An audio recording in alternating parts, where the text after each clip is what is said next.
Cette communauté-là ne ressemble à aucune autre. Les dominicaines qui la composent viennent d'horizons très différents. Prison, drogue, prostitution ou parcours sans accroc, ici on laisse le passé à la porte. Aucune question, personne ne sait ce qu'ont vécu les autres.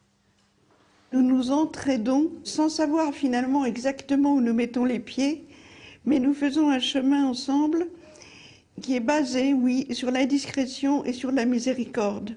Et d'ailleurs, Dieu est discret et il veut demeurer en chacune de nous. C'est ça en fait, ça.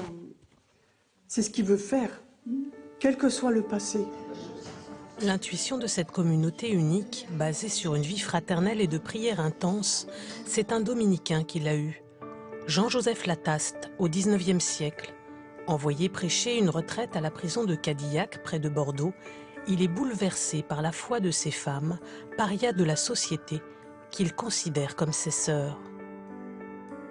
Mes chères sœurs, moi, ministre de Dieu, voué pour toute ma vie à la privation absolue de tout ce dont vous avez abusé, je viens à vous de moi-même, sans attendre que vous m'ayez appelé, et vous tendant les mains, je vous appelle mes bonnes, mes pauvres, mes chères sœurs.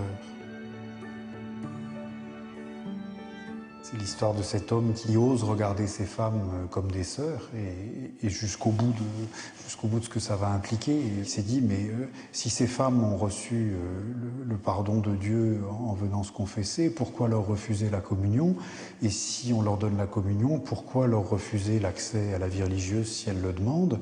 Et si elles sont capables d'être religieuses, pourquoi est-ce qu'on se méfie d'elles? Chacune porte en elle aussi des empreintes du passé. Si une personne vient de la prostitution, des drogues ou de la prison ou n'importe où, quelqu'un qui a eu une enfance très difficile, qui porte des blessures en elle, on vient avec tout cela au couvent devant le Seigneur et cela, c'est vraiment le Seigneur qui nous guérit. Ça, c'est extraordinaire à Béthanie. Lieu atypique, la première communauté des dominicaines de Béthanie voit le jour en 1866 à Montferrand-le-Château, près de Besançon. Avec cette fondation, le père Lataste interpelle l'opinion publique. Vous ne pouvez plus décréter qu'elles sont toutes irrécupérables. La preuve, elles ont accès à la vie religieuse. Alors pourquoi est-ce que vous leur refusez du travail? Pourquoi est-ce que vous leur refusez de leur louer une chambre alors que Dieu les regarde comme capables d'être religieuses? Scandale.